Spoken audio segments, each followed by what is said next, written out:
Bonjour peuple de Dieu, que la paix et la grâce de Dieu soient encore notre partage ce matin.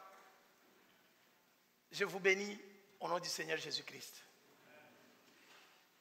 Ce dimanche, nous sommes encore dans la joie de nous retrouver dans la maison de Dieu et ensemble pour partager sa parole. Dieu est bon pour nous.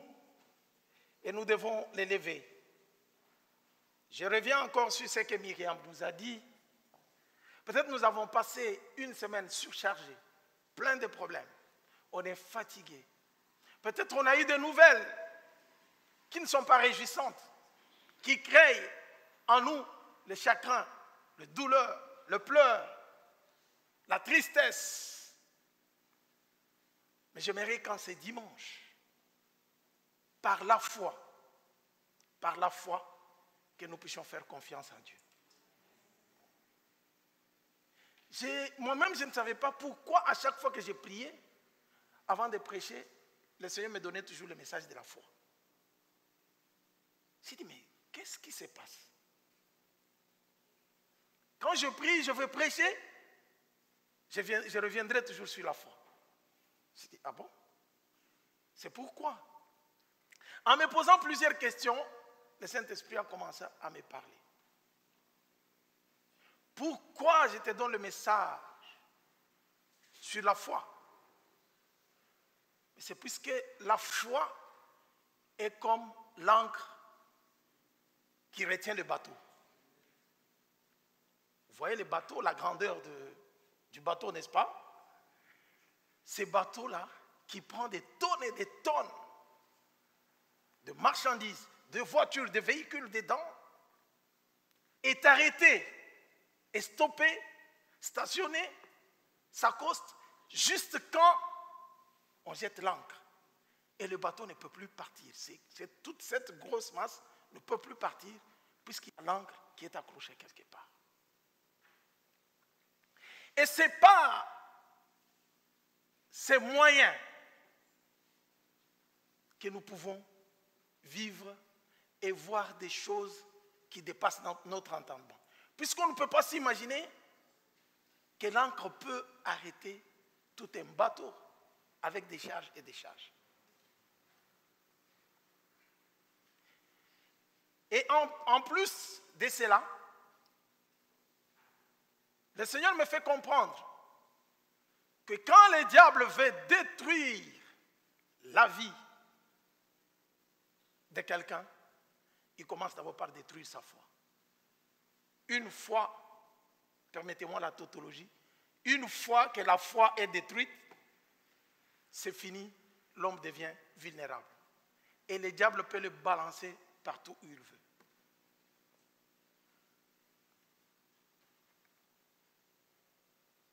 Et c'est là que j'ai commencé à comprendre que nous vivons les temps difficiles où toutes les batteries sont mises en marche par le diable pour décourager les gens dans la foi.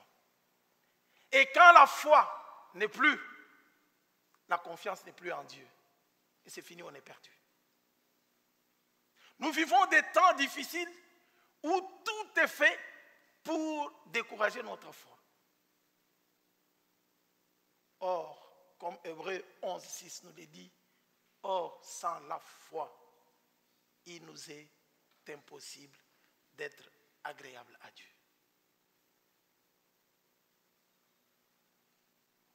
J'aimerais parler d'une jumelle de l'obéissance qu'on nous a prêchée le dimanche passé.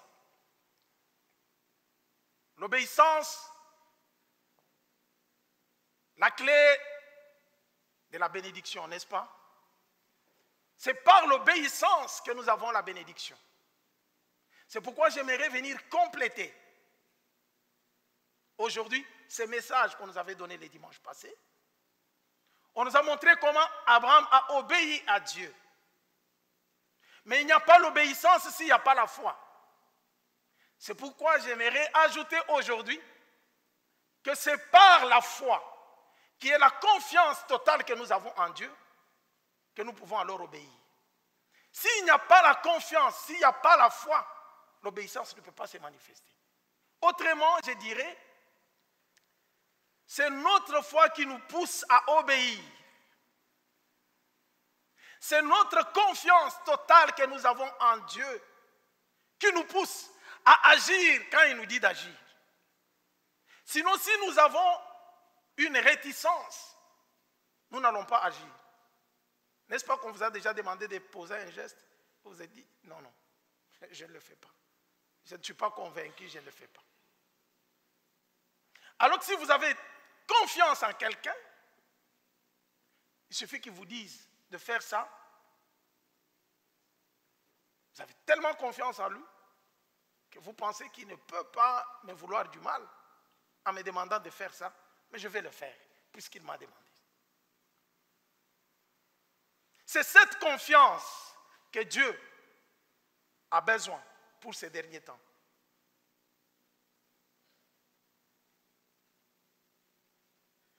Pour ça, j'aimerais que nous puissions rentrer dans la lecture de la parole de Dieu.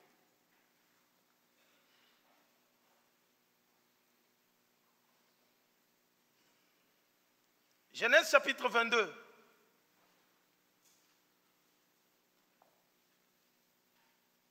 Genèse chapitre 22, à partir du premier verset jusqu'au verset 14. Je vais lire au nom du Seigneur.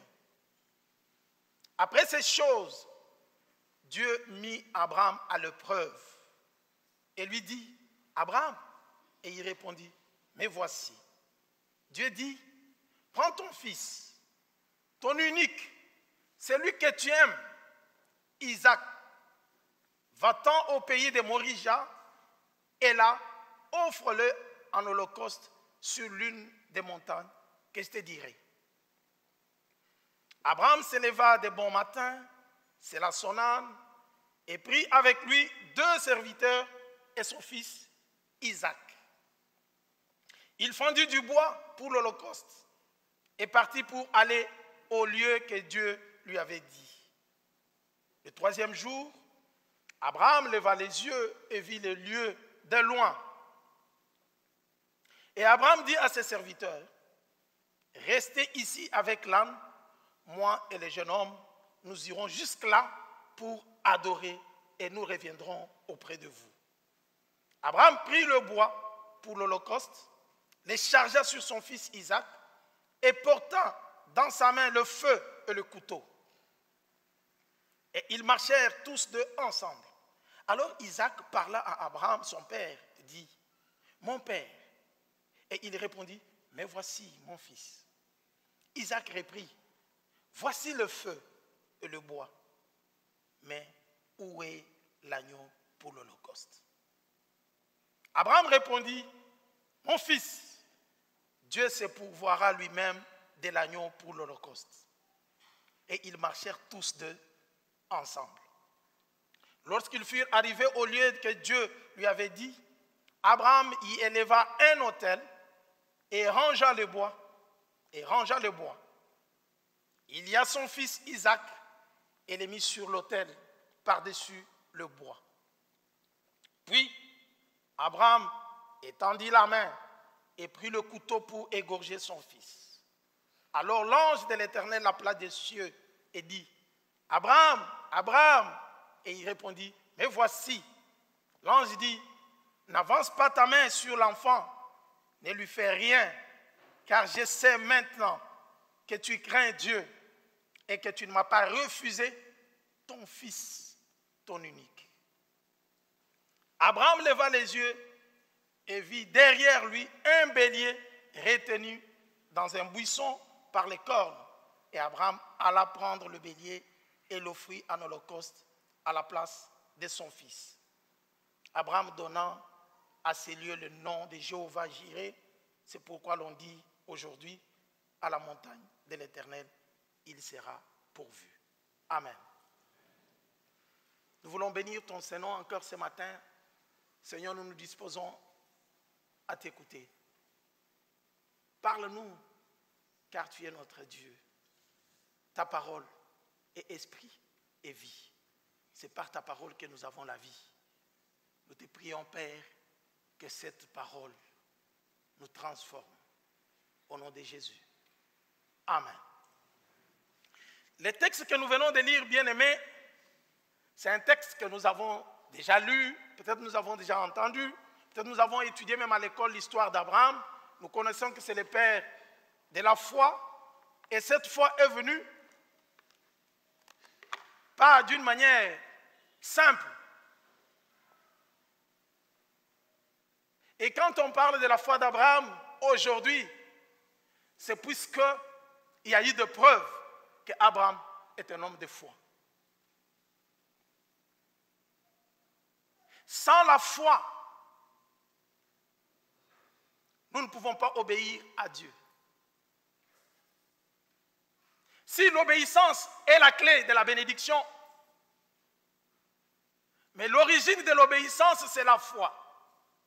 Cette foi qui est définie comme la confiance totale que nous avons en Dieu. S'il me faut encore dire autrement, je parlerai d'une confiance aveugle qui ne cherche pas à poser la question pourquoi je dois nécessairement le faire. Je sais que je choque certaines personnes qui aiment vraiment réfléchir, qui travaillent tout avec la raison. On dit, ben, quand même parler d'une manière aveugle, est-ce que nous allons obéir juste à la parole comme ça, d'une manière aveugle? Oui, par la foi, nous pouvons obéir sans voir, sans comprendre, puisque nous ne comprendrons pas Dieu quand il parle maintenant, peut-être nous allons comprendre plus tard.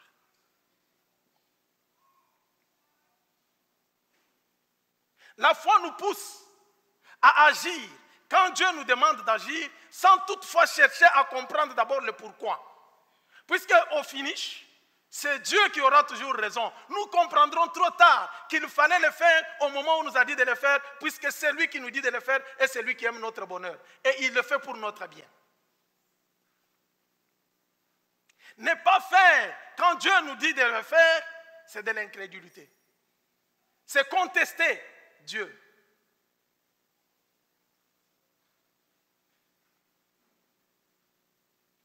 La foi qui nous pousse à aller jusqu'à l'obéissance, c'est une foi que Dieu lui-même peut vanter. C'est une foi que Dieu aime. C'est quand Dieu trouve qu'il y a la foi en vous, que pour la solidifier, pour la fortifier, il va utiliser ce qu'on appelle les épreuves.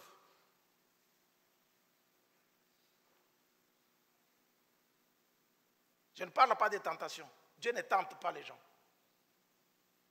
Mais Dieu utilise les preuves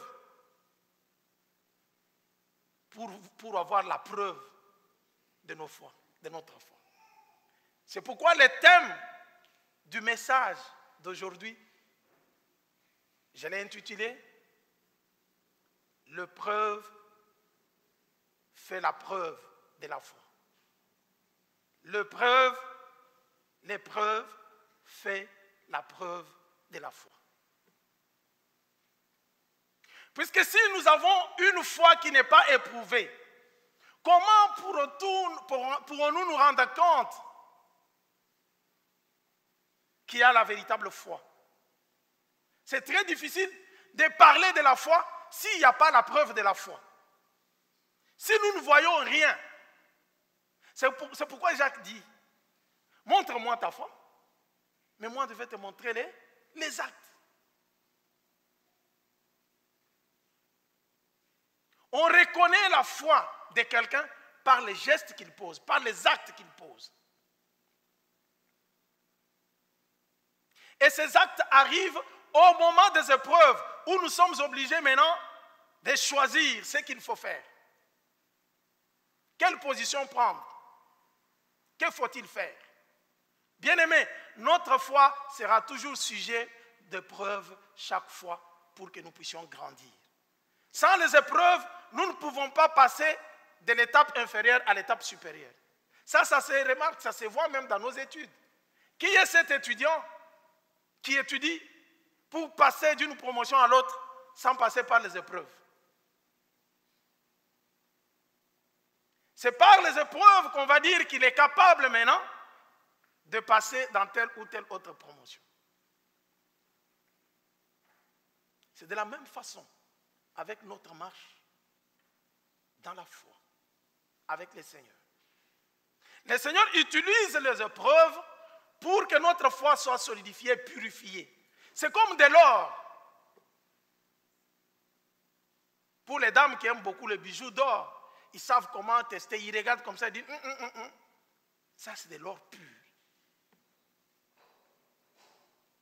L'or est purifié quand il passe par le feu, n'est-ce pas? On regarde. Pour ceux qui sont dans les domaines scientifiques, qui connaissent la chimie, je sais qu'il y a des gens qui sont allergiques à la chimie, mais je vais quand même le dire. On soumet l'or à des attaques des produits chimiques, soit les acides, soit les bases fortes, pour voir s'il y a détérioration du métal or, on va dire que ce n'est pas de pur l'or. Ce n'est pas de l'or pur. Et quand il y a de l'or pur, même s'il y a l'acide qui tombe sur de l'or pur, l'or ne va pas se dégrader. C'est par cette résistance qu'on pourra comprendre que l'or est pur. Il y a assez de l'or. Alléluia. Mais la foi en Dieu est plus que l'or.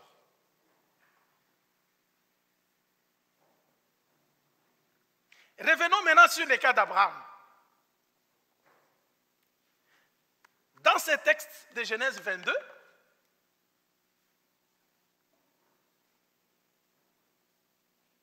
il y a un début d'une histoire qu'on veut nous raconter. On nous parle de l'épreuve d'Abraham par Dieu. Puisqu'on introduit les péricopes par après ces choses, Dieu mit Abraham à l'épreuve et lui dit, Abraham, et il répondit, mais voici, Dieu dit, prends ton fils, ton unique, celui que tu aimes, Isaac.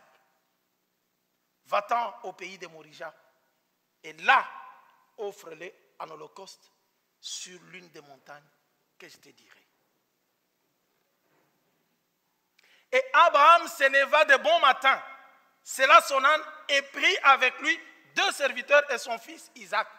Il fendit du bois pour l'holocauste et partit pour aller au lieu que Dieu lui avait dit.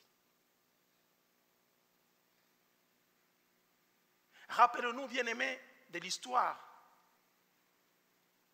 d'Abraham. Ces vieux qui n'avaient pas d'enfants, qui comptaient sur Dieu, à qui Dieu avait promis un fils de promesse.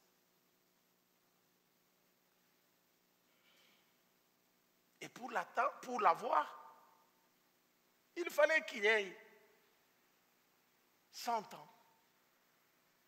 Sarah, je pense 90 ans, c'est ça? Pour que l'enfant vienne.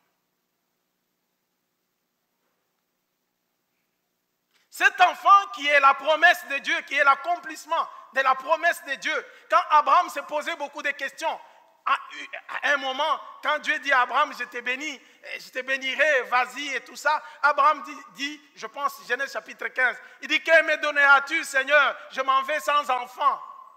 Et Eliezer de Damas est l'héritier de ma maison. Il est arrivé un moment où Abraham lui-même commençait à se dire, non, le temps est passé, je pense qu'il me faut, comme je ne peux pas contester ce que Dieu m'a dit, il faut quand même que je cherche à aider Dieu. Il commence à dire à Dieu, je pense que c'est le fils esclave qui est dans ma maison qui sera mon héritier. Alors que Dieu reste fidèle à ses promesses. Il dit, Abraham, ce n'est pas lui, ce n'est pas celui-là. Je t'ai dit qu'il y aura un enfant qui sortira de toi, qui sera ton héritier. Pourquoi tu commences à proposer même le fils esclave, Eliezer de Damas, qui est dans ta maison? Puisqu'il se disait que mon corps est déjà usé, et c'est pour cela que Sarah même avait ri, quand on lui a dit vraiment,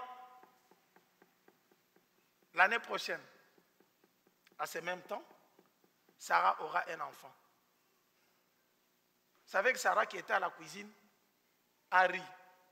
Dit, ces gens, ils ont parlé comme ça après avoir mangé. Vous savez, quand on vous donne à manger, vous vous sentez tellement bien que vous pouvez commencer à faire certaines promesses.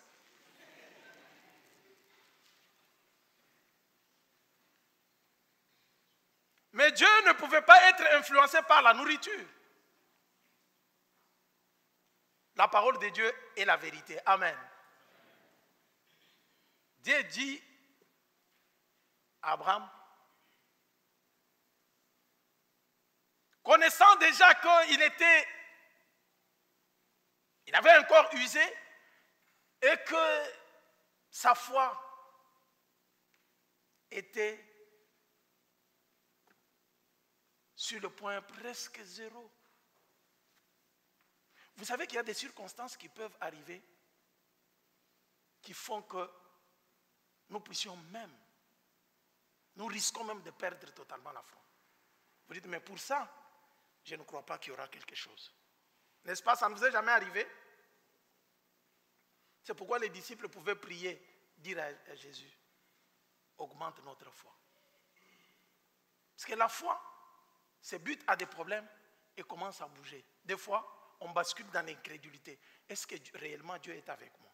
Est-ce que tout ce que j'avais entendu, je n'étais pas dans les illusions? Est-ce que c'est Dieu qui a promis ou il n'a pas promis? Bien-aimé, c'est lui qui promet est fidèle. Quand il promet, le temps viendra où il va accomplir sa promesse. Sarah regarde son corps, dit non, dans la ménopause. Bien-aimé, notre Dieu est Dieu parce qu'il agit au moment où tout le monde ne peut même pas croire qu'il va agir. Il laisse la situation se dégrader. Mais en quoi il sera Dieu s'il peut faire ce que tout le monde peut faire? C'est pourquoi j'aimerais encourager quelqu'un qui trouve que sa situation est en train de se dégrader, se détériorer. Il commence à poser la question à Dieu, est-ce que tu ne m'as pas abandonné? Je te rassure par cette parole que Dieu ne t'a pas abandonné. Il est avec toi. Mais le problème, c'est que ta foi a commencé déjà à basculer. Vous savez, quand nous marchons par la foi, nous ne regardons pas ce que nous vivons. La foi nous demande de fermer les yeux, de regarder les choses invisibles, s'attendre à des choses que nous ne voyons pas. C'est ce que Dieu veut. S'accrocher sur une parole qui ne s'est pas encore accomplie. Je sais que cette parole s'accomplira. C'est la foi, c'est la confiance que Dieu veut. Dieu veut que l'homme s'accroche à sa parole. Puisque toute chose passera, mais la parole de Dieu ne passera jamais. Et c'est ainsi que, après avoir accueilli Dieu et ses anges, qui devraient aller détruire Sodome et Gomorrhe, ils mangent très bien. Il dit, est-ce que puis-je cacher à Abraham, mon serviteur, ce que je veux faire à Sodome et Gomorrhe? Il commence à parler avec eux. Et c'est pendant ce temps-là qu'il a fait la promesse. Sarah, dans la cuisine, qui entendait, elle a commencé à rire. Il dit, mais Sarah, pourquoi elle a ri? Vous savez que le nom d'Isaac, en hébreu, Isaac, ça veut dire, il a ri, elle a ri. C'est cette façon de rire pour dire à Dieu, réellement, à cet âge, moi j'aurai l'enfant, puisqu'il a parlé. Mais celui qui avait parlé infidèle, il est parti. Et l'année prochaine, Isaac est arrivé tel que Dieu Et c'est dans ces conditions, un enfant de la vieillesse, de la promesse, à qui Dieu avait parlé très bien, à Abraham, qui sera ton héritier. C'est cette descendance, à partir de cette descendance, je te bénirai. Je bénirai ta descendance. Que le problème se pose. Et le même Dieu arrive, dans les textes que nous venons de lire, il dit maintenant à Abraham, il lui parle. Abraham pouvait dire non, mais Dieu m'a fait la promesse, mais la voix qui me parle maintenant, contre ce qu'on avait dit comme promesse, ce n'est plus Dieu. Il s'est rassuré que c'était Dieu. Prends ton fils, avec des précisions, ton unique, que tu aimes bien, ou que tu aimes tant, va me l'offrir en holocauste. Bien-aimé, vous savez la différence quand on fait les offrandes et les holocaustes. L'holocauste, c'est une offrande qui doit être consumée totalement. On prenait l'holocauste, soit un animal, on devrait le mettre sur l'autel, le brûler, jusqu'au moment où l'animal serait consommé totalement. Et le fumier devrait monter vers l'Éternel. Et c'est dans ces conditions qu'Abraham s'imagine qu'il va faire quoi? L'enfant de tout son amour, de toute son affection qu'il a eu dans la vieillesse, la parole de Dieu vient lui dire, tu les prends. Et vous savez, quand Dieu parle, il parle avec des précisions. Il connaît très bien qu'Abraham aime Isaac. Il savait que c'est le fils unique qu'il lui a donné. Il dit maintenant tu me les donnes. Va me l'offrir. Pas de n'importe quelle façon. Tu vas le mettre sur l'autel et tu brûles jusqu'au moment où il va consumer totalement.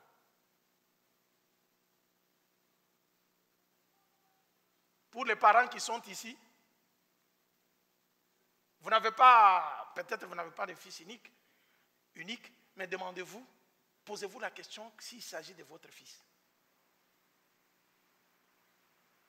Et nous sommes dans quel contexte? Nous sommes dans le contexte où les gens pouvaient sacrifier leur fils à Dieu. La culture de l'époque. Dans la Bible, vous le verrez. Est-ce que vous connaissez l'histoire de le roi Japhet? Hein? Qui devrait aller en guerre. Il fait la promesse à Dieu. Si tu me donnes la victoire, en mon retour, tout ce qui viendra devant moi, en première position, je vais te les sacrifier. Je vais te l'offrir. Il est parti en guerre. À son retour, c'est sa fille unique qui se présente devant son père pour l'embrasser, l'accueillir. Et puisqu'il avait juré, il avait prêté serment devant Dieu, il a pris sa fille unique. Il a fait quoi? Et c'est dans ce contexte où les réalités font qu'on peut sacrifier son fils à Dieu, que Dieu vient demander à Abraham de lui sacrifier maintenant son fils unique. Vous comprenez un peu? Pour Abraham, c'était du vrai quoi. Mais puisque Abraham avait la confiance totale en Dieu, c'est ce que nous appelons la foi, il s'élève. Il sait très bien que s'il ose dire à Sarah, peut-être dans la Bible, ça c'est moi qui ajoute, dans la Bible, on nous parlerait des bagarres entre Abraham et Sarah. Parce que Sarah allait regarder et dit, mais ce n'est pas possible. Ah bon? Abraham, réfléchis un peu très bien. Est-ce que tu es normal? C'est Dieu qui t'a parlé? Mon fils Isaac? Mais regardez, par sa confiance en Dieu, Abraham s'élève, il ne parle même pas à sa femme. Le texte ne nous dit pas qu'il a dit à Sarah que je pars avec. Il a pris seulement Isaac. Il prend les serviteurs. Il cède son âme. On y va. Isaac ne savait pas où est-ce qu'ils allaient. Les serviteurs ne savaient pas. Abraham, à qui Dieu avait parlé, savait que je dois aller. Mais il ne connaissait même pas où est-ce qu'il va sacrifier l'enfant. Mais il sait qu'on lui a parlé d'un pays, à Morija. Il doit aller là-bas. Mais il va chercher la montagne. Là, il va sacrifier. Quelle confiance! C'est cette confiance qui est le moteur même de l'obéissance d'Abraham. Et c'est la foi dont nous parlons.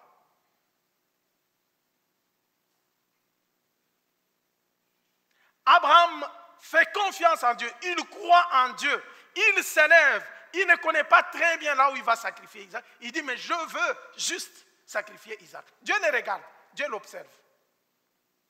Pour voir, est-ce que Isaac va s'accrocher au don que je lui ai donné? Ou bien il va s'accrocher à la parole, à ma parole? Parce que la parole de Dieu, c'est Dieu lui-même. Il va me faire confiance ou il va faire confiance à l'enfant que je lui ai donné?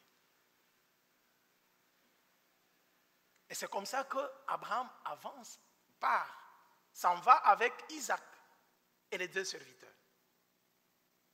Peut-être il s'est consolé encore quand ils étaient ensemble, en train de discuter et parler ensemble. La Bible nous dit qu'ils ont marché 3 jours. Après 3 jours de marche, Abraham lève les yeux, il voit les lieux où il devrait aller offrir Isaac en sacrifice. Et là, ce n'est plus question de plusieurs personnes. Bien-aimés, la vie en Jésus-Christ et la foi en Jésus-Christ demandent une expérience personnelle avec Dieu. Si vous venez à l'église puisque vous voyez d'autres personnes venir, puisque vos amis vous ont dit « allons à l'église », vous n'avez pas encore confiance en Dieu. Ce n'est pas cette foi-là que Dieu veut. Dieu veut qu'à un certain temps, tu prends un engagement personnel. Tu te décides de faire une expérience et de marcher avec lui. Il ne faut pas être entraîné par le feu de masse. Allons-y, faisons ça. Oui, nous sommes ensemble.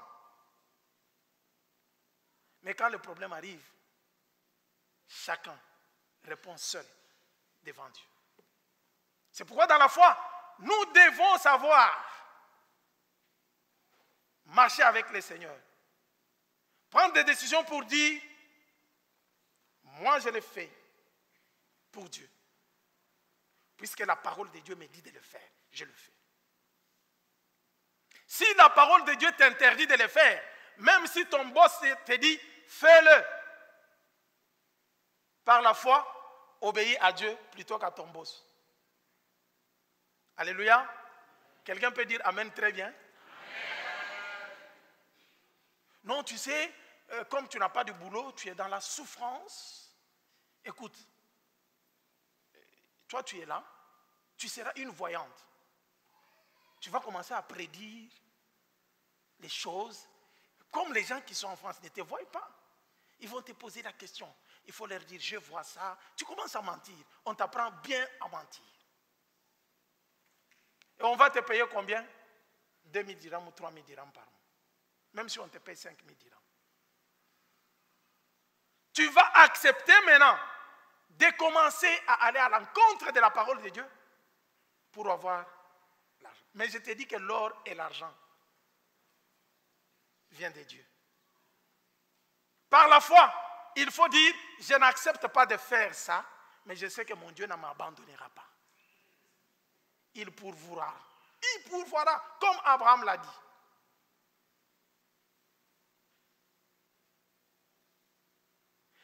Abraham s'avance.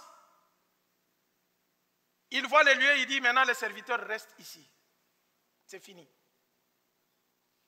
Vous savez, l'épreuve, bien-aimé, c'est quelque chose de personnel. Quand Dieu veut approuver ta foi, tu passes par les épreuves personnelles. Là, ce n'est plus question de la masse ou des groupes.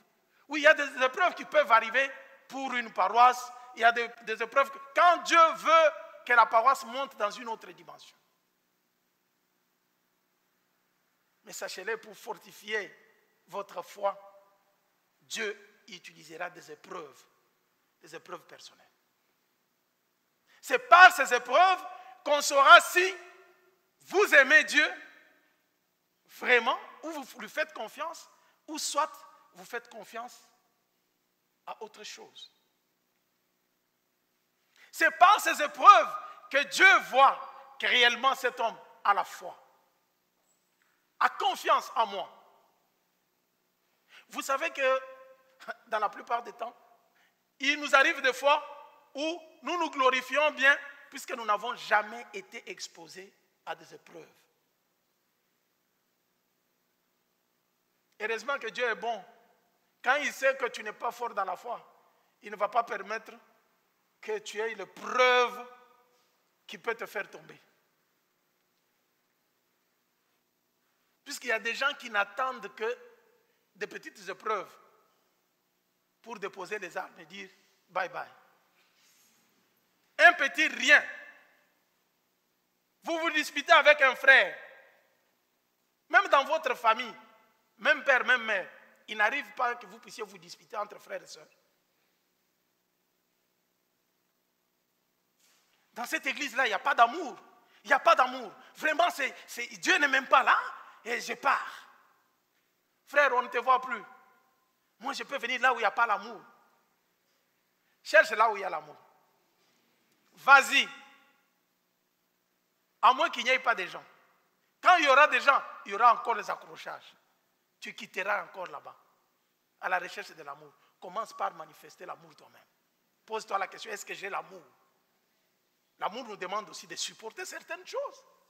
C'est par amour que nous pouvons supporter certaines choses, n'est-ce pas? On dit, aïe, aïe, aïe, aïe, moi, à l'époque, je dis vraiment, j'aurais demandé l'onction samsonique et terminé avec lui, et les choses sont passées. Mais pour ça, tu restes calme, tu dis, gloire à Dieu. Il faut accepter des situations comme ça. Et Dieu fait ça pour que nous puissions grandir aussi dans la foi. Abraham se retrouve maintenant seul. Les serviteurs ne sont plus. Il y a des épreuves qui viendront où tu ne seras pas associé en groupe. Tu es seul devant l'épreuve. C'est à ce moment-là qu'il faut montrer ta confiance en Dieu. Et c'est après cette épreuve que la bénédiction viendra encore.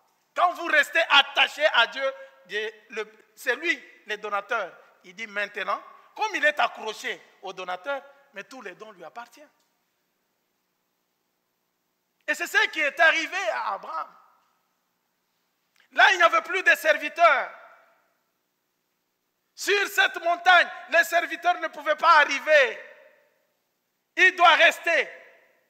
Abraham sera seul face à Dieu, face à la parole de Dieu.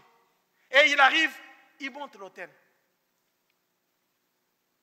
Je pense qu'il avait des douleurs dans son cœur. Il dit, mais je vais le faire, puisque c'est la parole de Dieu. Il lit Isaac. Isaac lui pose même la question. Oh Abraham, quel prophète? Il prophétise sans savoir qu'il est entré. Ce qu'il prophétise là, c'est ce qui va se réaliser. Isaac demande à Abraham, mais mon père, nous avons le feu, nous avons le bois. Mais où est l'agneau?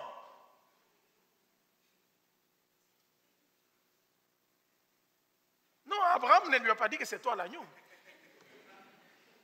Abraham a répondu à Isaac, il lui a dit, Dieu pourvoira l'agneau. Alléluia. L'Éternel sait qu'il y a un agneau. Il était en train de prophétiser que c'est Dieu qui fera le sacrifice de vrais agneaux.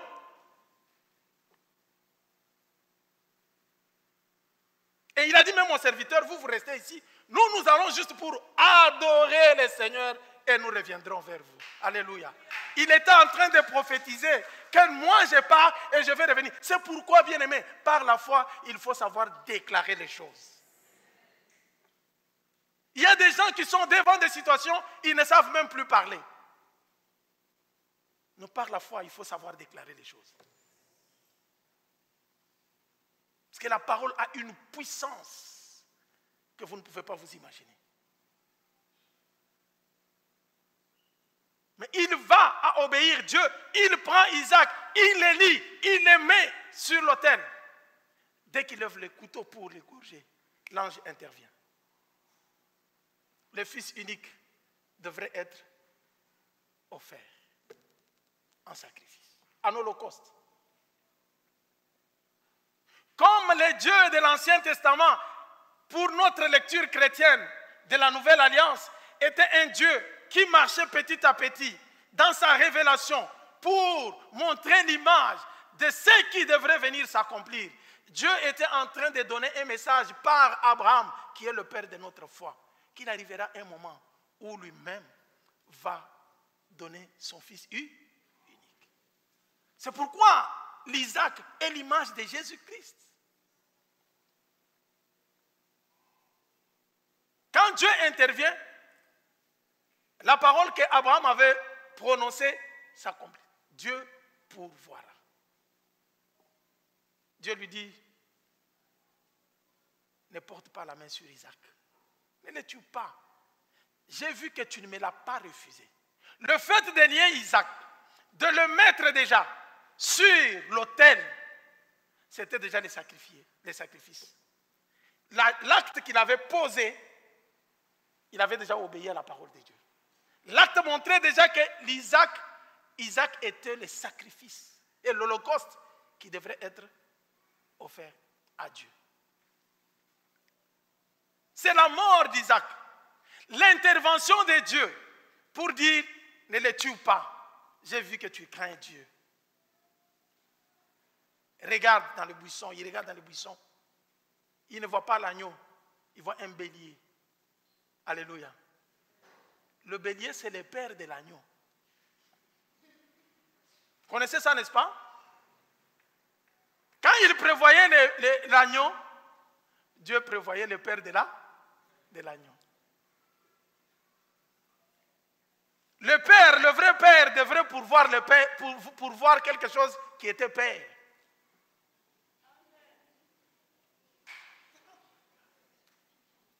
Alléluia.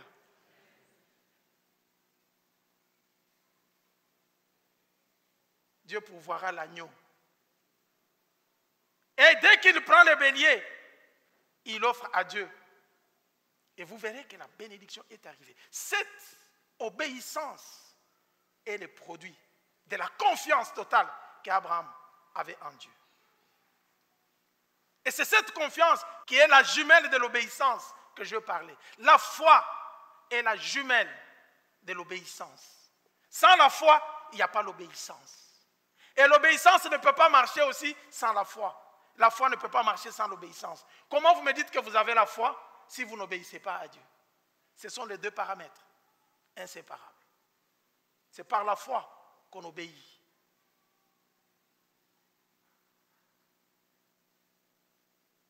Quand la Bible nous dit que le juste vivra par la foi, nous devons aller dans la dimension de croire à la parole de Dieu quand tous les indicateurs sont rouges. Ne nous donne pas des signes de réussite. Mais si Dieu nous a dit qu'il y aura la réussite, allez jusqu'à croire que ce que Dieu a dit va s'accomplir. C'est ça la foi. Aujourd'hui, nous avons des gens qui aiment voir, qui aiment se consoler avec les paroles des hommes. Ici, on ne va pas faire du coaching pour dire « crois en toi-même ». Crois en ce que tu dis. Mais la Bible nous demande déjà d'avoir cette foi. Nous devons croire en Dieu. Et même si les choses semblent être contraires, je peux proclamer. Quand je suis sûr que je suis dans la volonté de Dieu et la parole de Dieu, je vais proclamer et les choses vont s'accomplir. L'épreuve fait la preuve de la foi. Sans cette épreuve, Dieu ne pouvait pas voir la foi. Les hommes ne pouvaient pas voir la foi de Dieu. Tu as la foi, c'est dans ton cœur, c'est Dieu qui connaît. Mais nous, comment nous saurons que tu as la foi? Nous n'allons pas entrer dans ton cœur. Nous allons voir par les actes que tu poses. C'est ça la manifestation de l'obéissance, la manifestation de la foi. L'obéissance est la manifestation de la foi. La foi est dans le cœur, mais j'agis puisque le Seigneur m'a dit d'agir. Et c'est le symbole d'Isaac que Dieu donnait dans l'ancienne alliance pour parler de Jésus-Christ qui devrait venir. Et avec une différence. C'est pourquoi on a dit Abraham est le père de la foi. Dieu voulait dire que par cet homme, il y aura l'accomplissement de vrais sacrifices qui devraient sauver l'humanité. Si les gens ne s'alignent pas dans la foi qui agit de cette façon, ils ne peuvent pas obtenir le salut. Parce que Dieu prévoyait quelque chose de meilleur. Son fils à lui, le fils unique, qui est plus qu'Isaac. Bien aimé, si Isaac ne savait pas où est-ce qu'il allait, mais il est parti avec son père, n'est-ce pas? Si Isaac ne connaissait pas ce que son père allait faire pour lui, il était surpris quand on l'a lié, on l'a mis, puisque lui-même se posait des questions. Mais Jésus-Christ est plus qu'Isaac. Jésus savait qu'il allait souffrir. En Gethsémane, il a pleuré. Il a prié jusqu'à ce que la sueur s'est transformée en gouttes de sang. Père, à la fin il dit, non ma volonté, mais que ta volonté à toi. Jésus, si Isaac était sacrifié par son père, et qui ne connaissait pas, Jésus est celui qui connaissait ce que son père allait faire. Et c'est lui-même qui s'est présenté devant son père pour dire, je vais être le sacrifice. Alléluia. Si pour Isaac, Dieu pouvait parler de la foi d'Abraham, mais à combien plus forte raison ceux qui croiront en Jésus-Christ au Fils de Dieu seront déclarés les hommes de foi.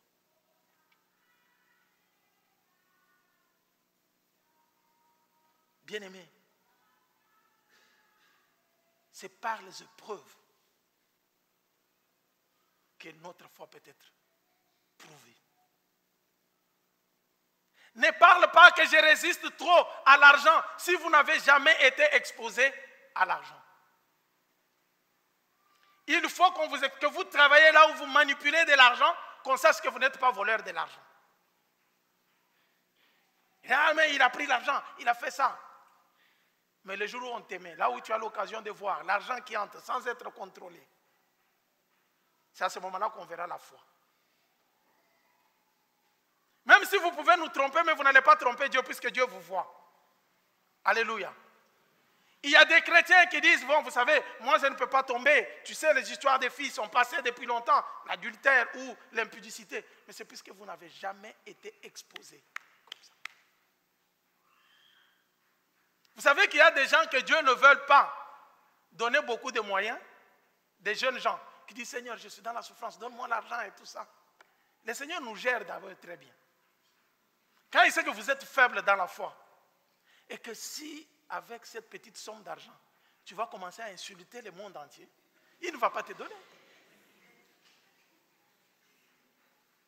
Il te gère. Tu as 200 €, dès que tu as 500 €, tu mets dans la poche. Tu commences à regarder les sœurs de l'église. Comme un frère qui me disait, mais cette sœur-là est en train de rater. Hein? Moi, je suis capable de payer sa chambre, de lui prendre en charge, puisque mon boulot que je travaille, j'ai regardé le monsieur comme ça. J'ai dit, ah bon? Toi, tu penses que l'amour, c'est puisque tu as de l'argent, tu travailles. Il dit, mais je travaille dans une entreprise où... Mais elle rate. Hein? Moi, j'ai dit, la sœur n'a pas raté. Si elle n'est pas convaincue, le mariage, ce n'est pas question de moyens. Si elle n'est pas convaincue, tu la laisses tranquille. Il dit, mais pasteur, mais je t'ai dit, ici au Maroc, j'ai dit, bon, tu le penses. Et vous savez les combles de malheur? Le comble des choses, c'est quoi? Aïe. Une année après, il a été le monsieur de ce boulot. Il est resté sans rien.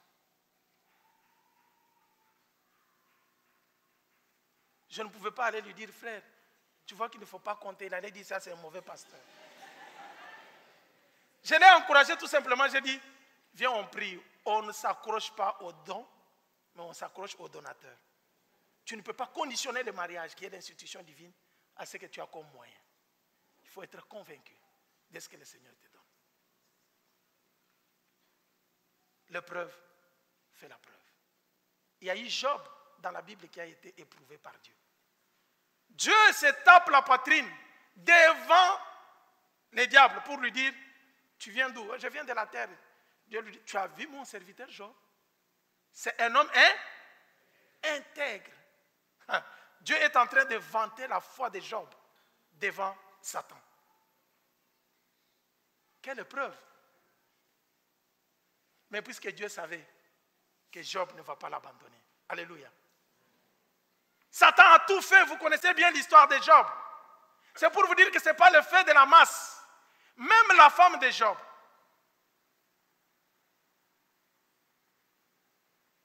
Il lui a dit, en dernière minute, Job, commence par réfléchir. Vous savez bien aimé, même les amis les plus proches, à un certain moment, peuvent devenir compliqués pour votre foi.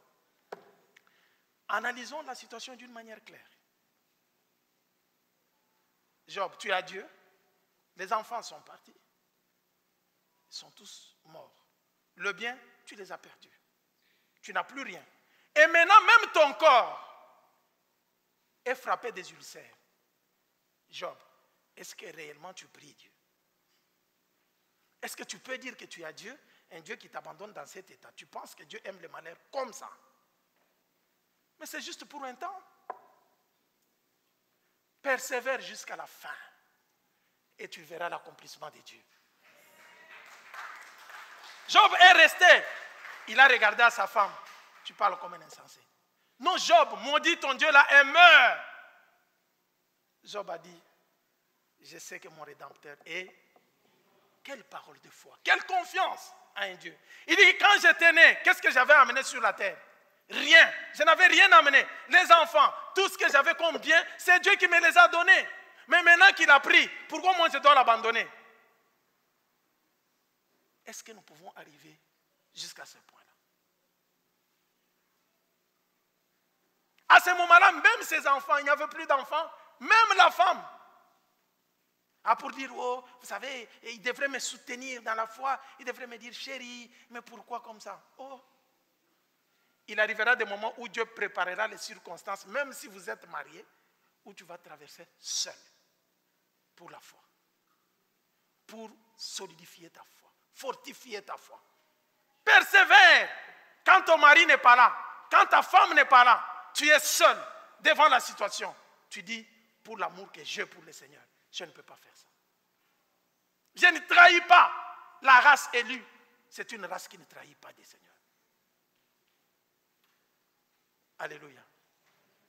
Je finis avec un exemple. L'exemple, ce n'est pas des grandes villes, mais c'est des villages. Pour ceux qui ont vécu au village, là où il y avait des maisons en chaume. Vous connaissez les chaumes? Les autres parlent de paille. Hein? Chez nous, nous appelons chaume. Les pailles.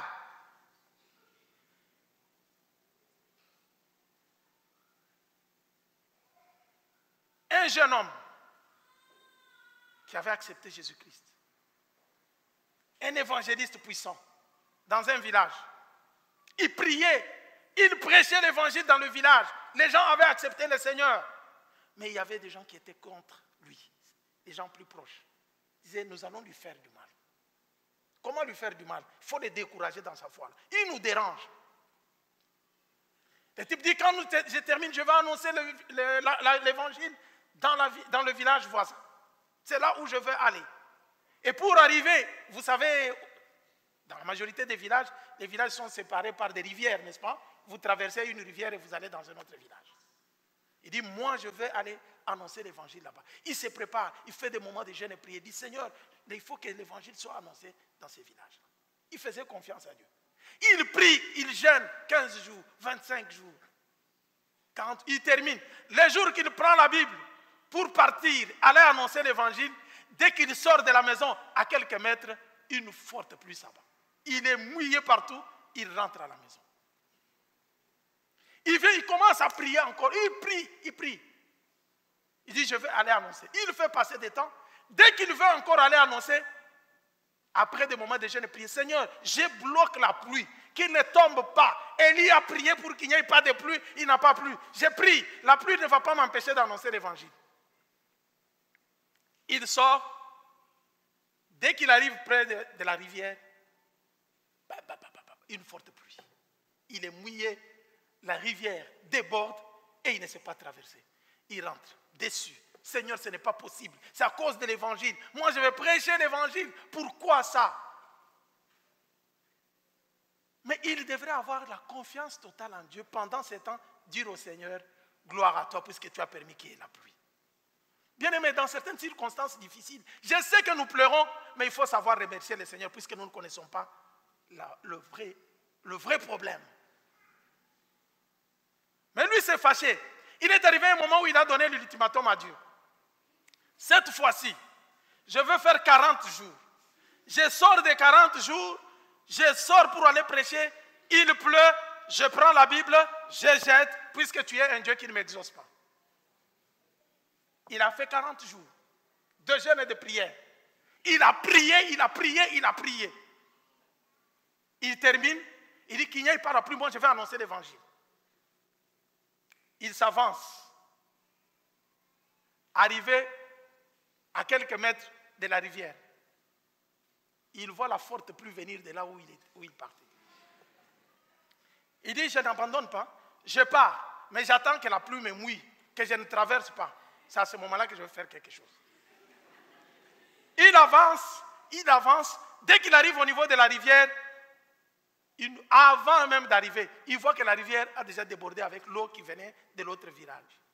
Et puis la pluie inonde, même du côté où il était. Une forte pluie. Il regarde derrière d'où il venait, il y avait une forte pluie qui était là. Il dit, Seigneur, maintenant, qu'est-ce que je peux encore attendre? Ma foi est arrivée au bout. Tu m'as prouvé que tu ne m'exauces pas.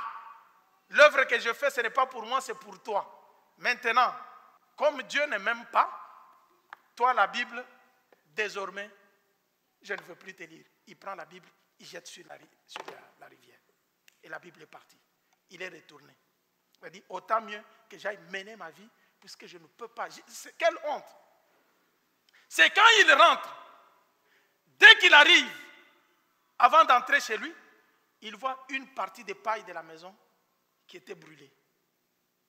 Alors que ses ennemis se disaient chaque fois que dès qu'il va sortir pour aller annoncer l'évangile, nous allons brûler sa case. Tout ce qu'il a dans la maison va brûler. Et à chaque fois qu'il sortait pour aller, ces gens-là venaient pour mettre le feu. Dieu faisait qu'il y ait toujours une forte pluie et la pluie éteignait de tous les gens rentraient. Et même de l'autre côté se posait la question, mais qu'est-ce qui se passe avec cet homme? Et de l'autre côté, il disait quoi? Il a un vrai Dieu qui agit. Et lui, par manque de confiance, il dit, pourquoi la pluie doit toujours tomber? Dès qu'il rentre, il trouve ces gens, il voit 3 jeunes hommes venir tomber à ses pieds en train de pleurer. Il dit, nous acceptons ton Dieu de Jésus-Christ là aujourd'hui. Nous nous repentons devant toi. Il regarde ces gens-là avec les larmes qui coulaient. Qu'est-ce qui se passe? Lui venait de jeter la Bible dans la rivière.